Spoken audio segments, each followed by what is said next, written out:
Bon, on fait quoi? Bonjour à tous et bienvenue dans cette nouvelle vidéo. C'est un plaisir de vous retrouver aujourd'hui. Aujourd'hui, on est mercredi et le mercredi, c'est sujet. Donc aujourd'hui, j'ai le plaisir de vous proposer un nouvel épisode de sujet. Et aujourd'hui, on va parler de quoi? Aujourd'hui, on va parler des débats. Et on va voir l'utilité des débats. Est-ce que les débats ont vraiment une vraie utilité?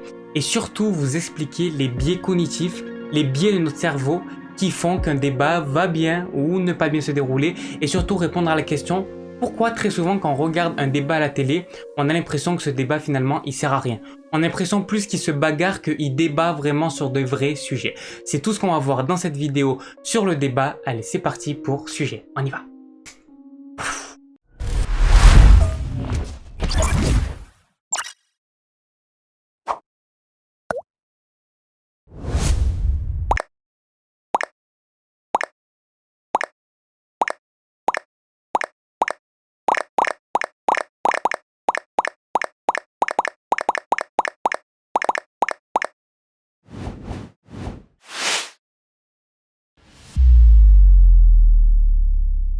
Alors, avant tout, qu'est-ce qu'un débat? De base, un débat c'est quoi? Je veux dire, de base, vous allez comprendre pourquoi après.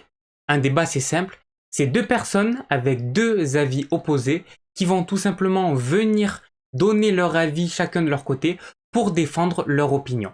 C'est-à-dire qu'imaginons que moi je suis végétarien et qu'en face de moi j'ai quelqu'un qui n'est pas végétarien et qui est contre le végétarisme et qui est pour du coup manger de la viande. Alors dans ce cas-là, ce que je vais faire, c'est moi je vais lui exposer pourquoi je suis végétarien et pourquoi je trouve que c'est bien d'être végétarien, et la personne va faire exactement la même chose mais pour son opinion à elle. Donc de m'expliquer pourquoi pour cette personne de manger de la viande c'est bien et pourquoi le végétarisme rime à rien.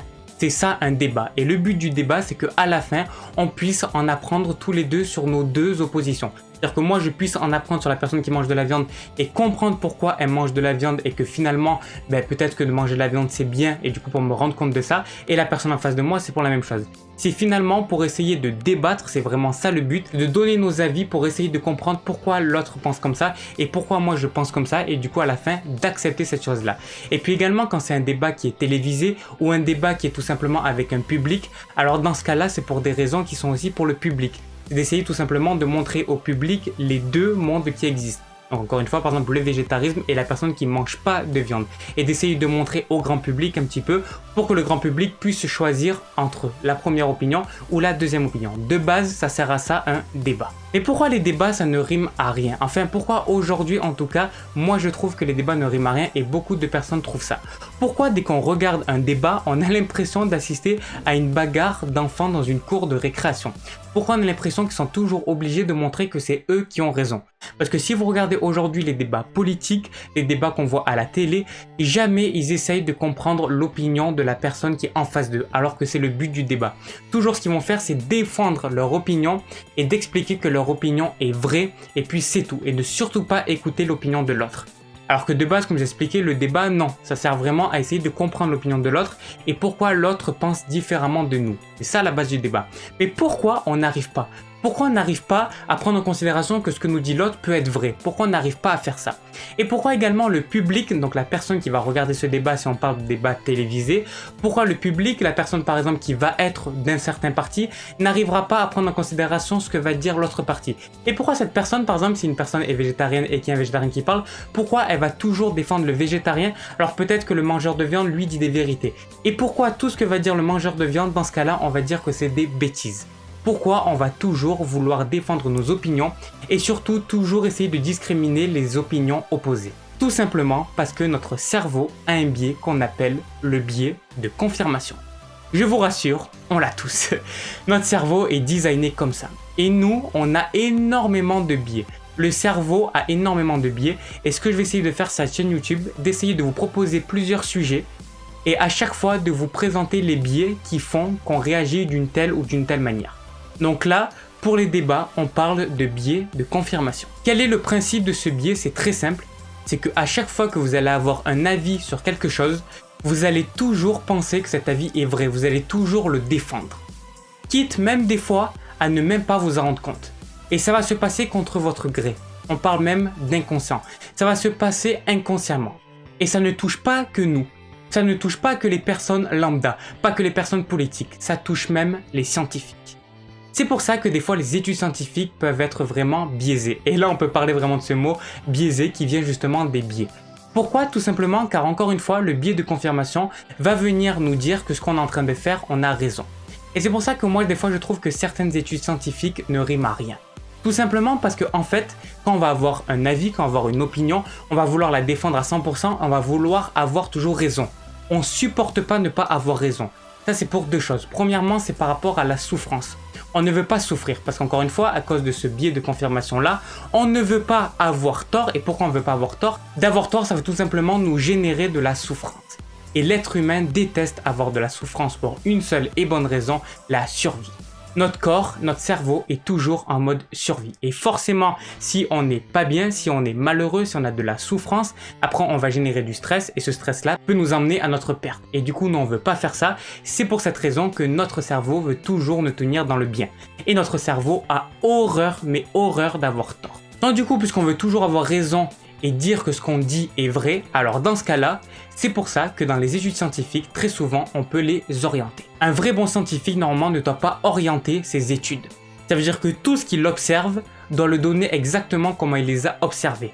Donc de manière les plus objectives possible et le moins subjective possible. Il faut vraiment que le scientifique essaye, finalement, de sortir de son cerveau. Et finalement d'enlever tous ces biais pour qu'il puisse vous donner en fait l'information comme il a reçu. S'il fait une étude scientifique, s'il défend une hypothèse mais cette hypothèse est fausse, alors il faut qu'il dise que cette hypothèse est fausse.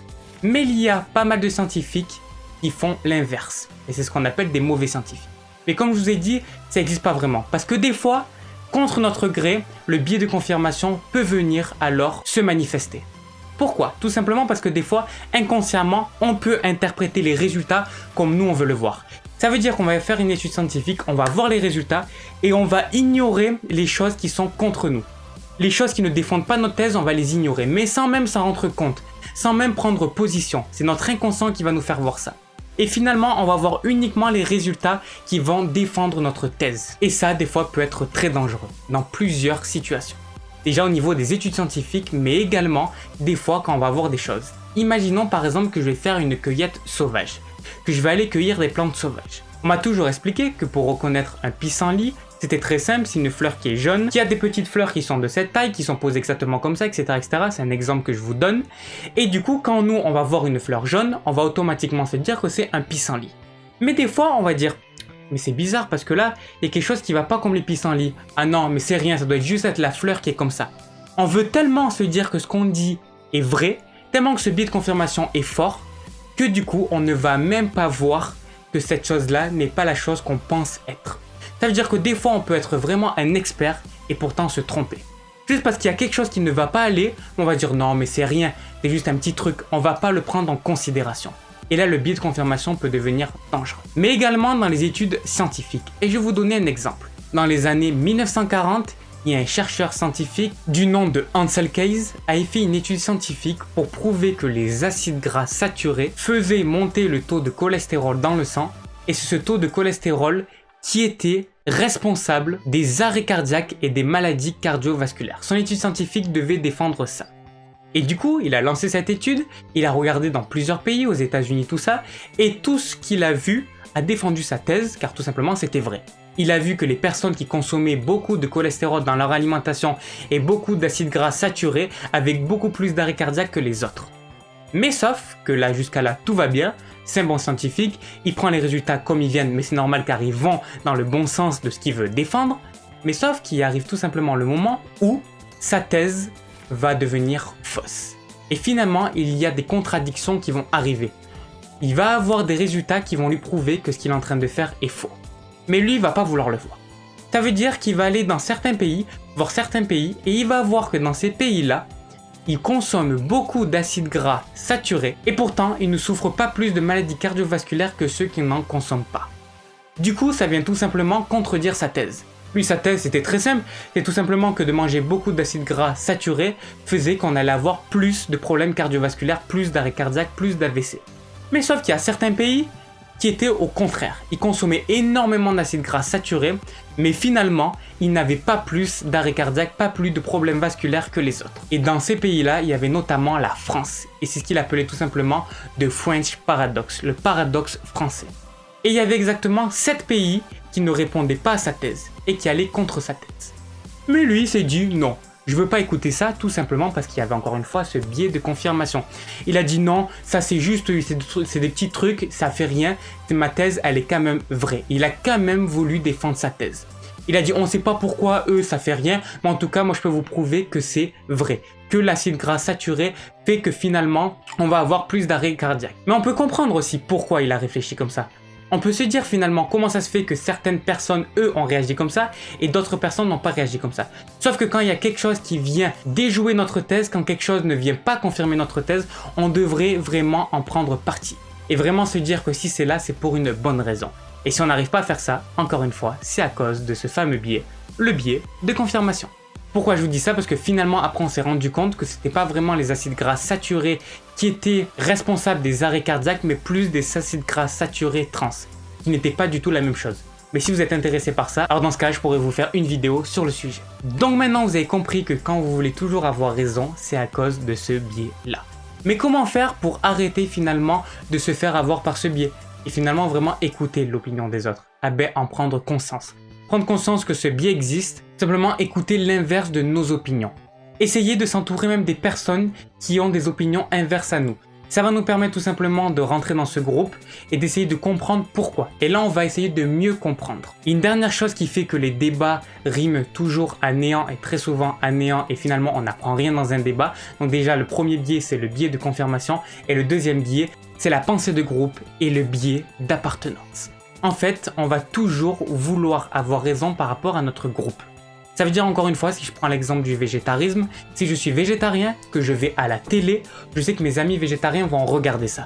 Alors je veux surtout pas les trahir, donc il faut que je défende à fond ma thèse, il faut que je dise que c'est vrai. Pourquoi? Parce que si jamais je prends en considération ce que me dit mon interlocuteur, vont dans l'inverse de ce que moi je crois et que les personnes qui sont dans mon groupe voient ça, alors dans ce cas-là, je ne veux surtout pas ça. Parce que s'il se passe ça, alors j'ai très peur moi de me faire exclure de ce groupe. Et puisque je ne vais pas me faire exclure de ce groupe, alors dans ce cas-là, il faut que j'aille dans le même sens que mon groupe. Du coup, c'est pourquoi certains végétariens, certains véganes, certains extrémistes, ça ne veut pas dire que les végétariens ou les véganes sont extrémistes, mais c'est un peu comme dans tous ces domaines-là, il y a toujours des extrémistes, et à chaque fois, pourquoi les extrémistes restent toujours dans ces extrêmes? Parce qu'ils ne veulent pas détruire leur groupe. Ils ont tellement fait des choses qui allaient dans ce sens-là, qu'ils veulent surtout pas retourner en arrière. Ils veulent pas avoir tort, ils veulent pas avoir tort pour leur communauté. Ils ont peur de perdre cette communauté. Ils ont peur tout simplement de ne plus faire partie de ce groupe. Et ça, c'est à cause de ce biais. Le biais d'appartenance. On veut toujours appartenir à un groupe et avoir raison au sein de notre groupe. C'est normal, c'est comme ça, c'est notre physiologie, c'est notre corps, c'est notre cerveau et c'est ça qui fait qu'on est humain.